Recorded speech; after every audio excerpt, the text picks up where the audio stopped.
जय श्री राम। अभी हम सर्वनाम और उसके भेद पढ़ रहे हैं। इससे पहले हमने देखा सर्वनाम कहते किसे हैं, सर्वनाम के कितने भेद होते हैं, और इनमें से 1 से 5 तक हम पिछले चैप्टर में पढ़ चुके हैं। अब इसके बाद हम पढ़ेंगे 6 to 10। ये 5 तक हो गया। 6 जो है इनडेफिनिट प्रोनाउन। इनडेफिनिट को अनिश्चयवाचक कहते हैं। यहाँ पर अ के ऊपर ब्रैकेट लग गया है, तो ये अनिश्चयवाचक सर्वनाम है। जब हम हिंदी की बातें कर रहे थे, हिंदी ग्रामर की बात कर रहे थे, उस समय हमने बताया था कि जिस शब्द से किसी अनिश्चित चीज का बोध होता है उसे इनडेफिनिट प्रोनाउन कहते हैं। The word which denotes an uncertain thing is said to be an indefinite pronoun. अब इनडेफिनिट क्या है, अनिश्चित क्या है? जैसे वन, एनीवन, कोई भी, एनीबॉडी, समवन, कोई भी, समबडी, एवरीबॉडी, सब लोग, सम, कुछ, एनी, कुछ, समथिंग, एनीथिंग, सब, मेनी मतलब बहुत ही, मच बहुत ज्यादा, लिटिल बहुत कम। मतलब जब हम कहेंगे कि ये आइटम बहुत ज्यादा है, ये आइटम बहुत कम है, ये थोड़ा सा दीजिए, ये ज्यादा दीजिए, ये अनिश्चय बता रहा है। निश्चय क्या होता? ये आइटम 5 केजी है, ये आइटम 100 लीटर है, मुझे 5 रोटी चाहिए, मुझे 2 एप्पल चाहिए। तो ये सब क्या होगा? मुझे 2 कार्टन एप्पल चाहिए, मुझे 1 ट्रक एप्पल चाहिए। ये सब निश्चयवाचक हो गया। और जब मैं कहूंगा कुछ एप्पल लेके आ जाना भाई, तो या तो उनको पता है कि मेरे कुछ का मतलब क्या होता है, और नहीं तो जितना मन करेगा उतना लेकर के आएंगे। और जब मैं कहता हूं 2 केजी एप्पल लेकर के आना, तो कंफर्म हो गया कि उनको 2 केजी लाना है। अगर उससे कम लाते हैं तो ही हैज टू जस्टिफाई, दुकान पर अच्छा नहीं था, इतना ही था, बहुत महंगा था, कुछ ना कुछ जस्टिफाई करेंगे, नहीं तो 2 केजी लेकर के आएंगे। और जब आप बोल दें कि कुछ लेकर के आना, तो हाफ केजी भी लेके आ सकते हैं, 10 केजी भी लेके आ सकते हैं। तो इसलिए ये जितने भी चीज शब्द हैं ये इनडेफिनिट प्रोनाउन में आते हैं। जितने लोग इंटरव्यू के लिए जाते हैं, जितने लोग जॉब करते हैं, उनको ये रिकमेंड किया जाता है कि इनडेफिनिट शब्दों का प्रयोग न करें, बचे। कुछ साल पहले की बात है, डॉक्टर राजेंद्र प्रसाद प्रेसिडेंट थे। कुछ समय क्या होता है भाई, बोलिए। देश 26 जनवरी 1950 को गणतंत्र हुआ, और 26 जनवरी 1950 को राष्ट्रपति बने डॉक्टर राजेंद्र प्रसाद। तो जो कुछ बता रहे हैं, इसका मतलब कि वो कुछ छुपा रहे हैं, उनको पता नहीं है।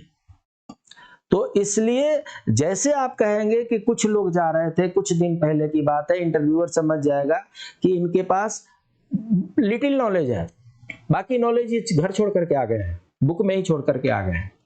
तो इसलिए इनडेफिनिट प्रोनाउन से बचना है, डेफिनिट प्रोनाउन को यूज करना है। ठीक है, यहां पर दे रहे हैं somebody is waiting for you, कोई आपका इंतजार कर रहे हैं। आप सोचेंगे कौन आ गया, अनु तो सीधे बोलिए, राम इंतजार कर रहे हैं, श्याम इंतजार कर रहे हैं, डेफिनिट हो गया।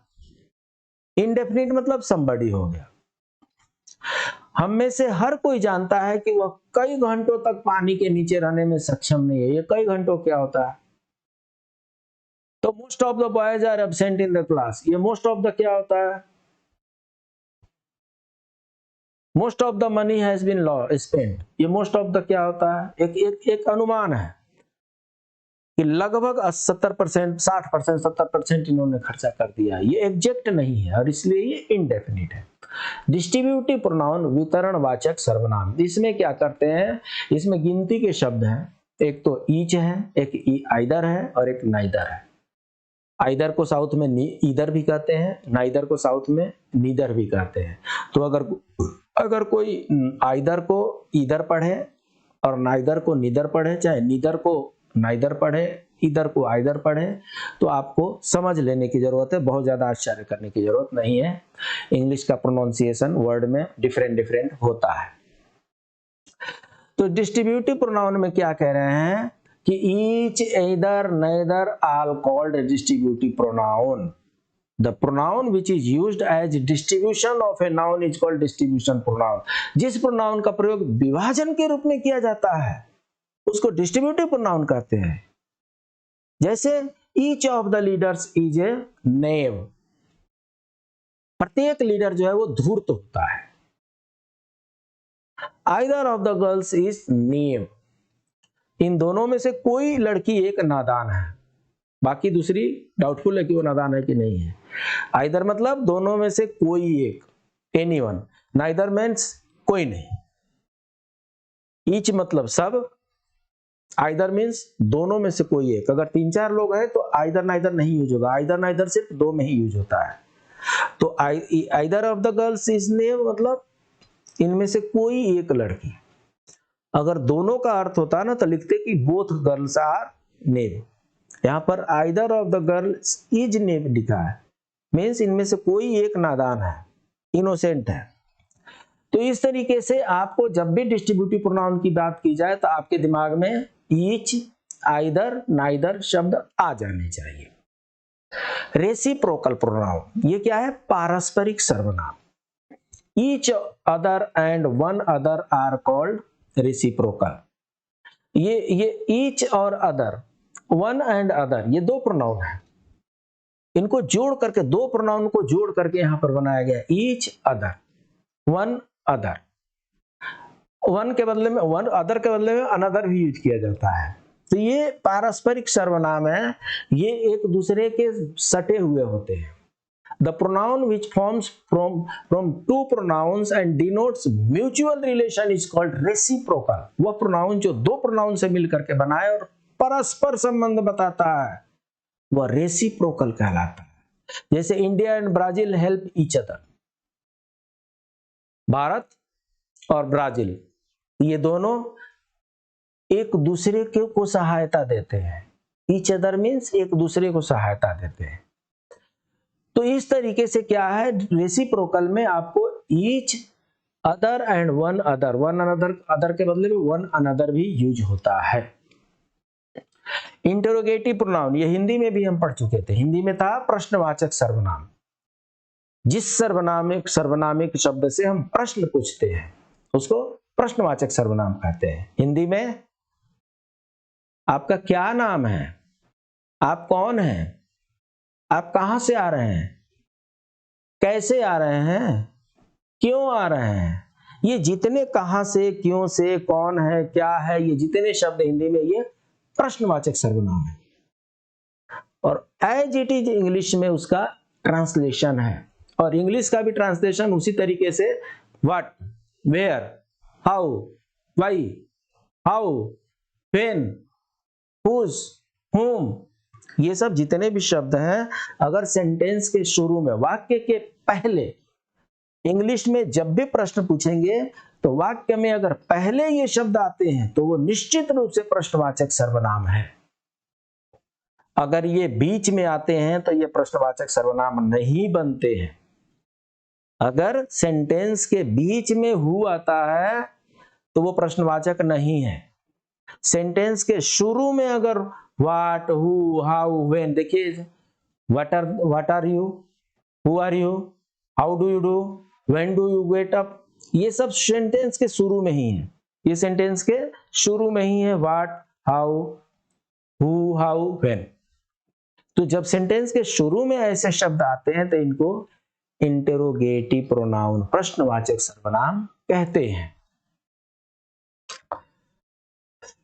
उसके बाद से क्या होता है,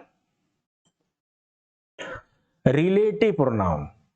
रिलेटिव प्रोनाउन में क्या होता है, संबंध बताया जाता है।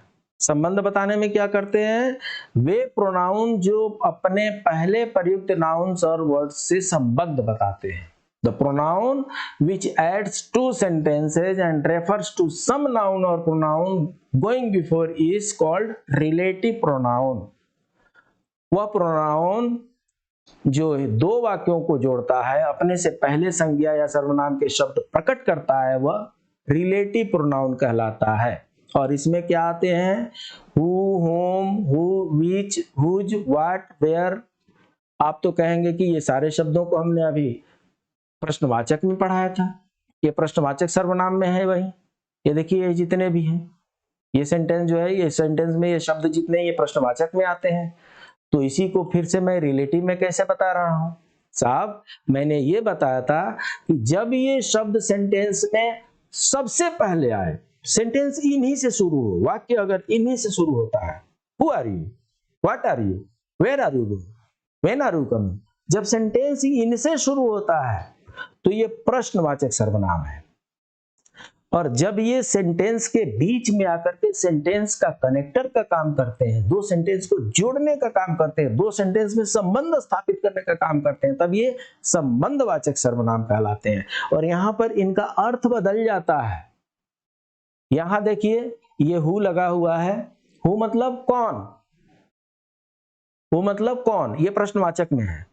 यहां पर हु का मीनिंग बदल गया, this is the thief who has stolen my bag, यही वो चोर है जिसने, हु मतलब यहां पर जो, वहां पर था कौन, यहां पर है जो, जो मीन जो, जिसने, तो ये यही वो चोर है जिसने मेरा बैग चुराया था, तो यहां पर जिसने हो गया।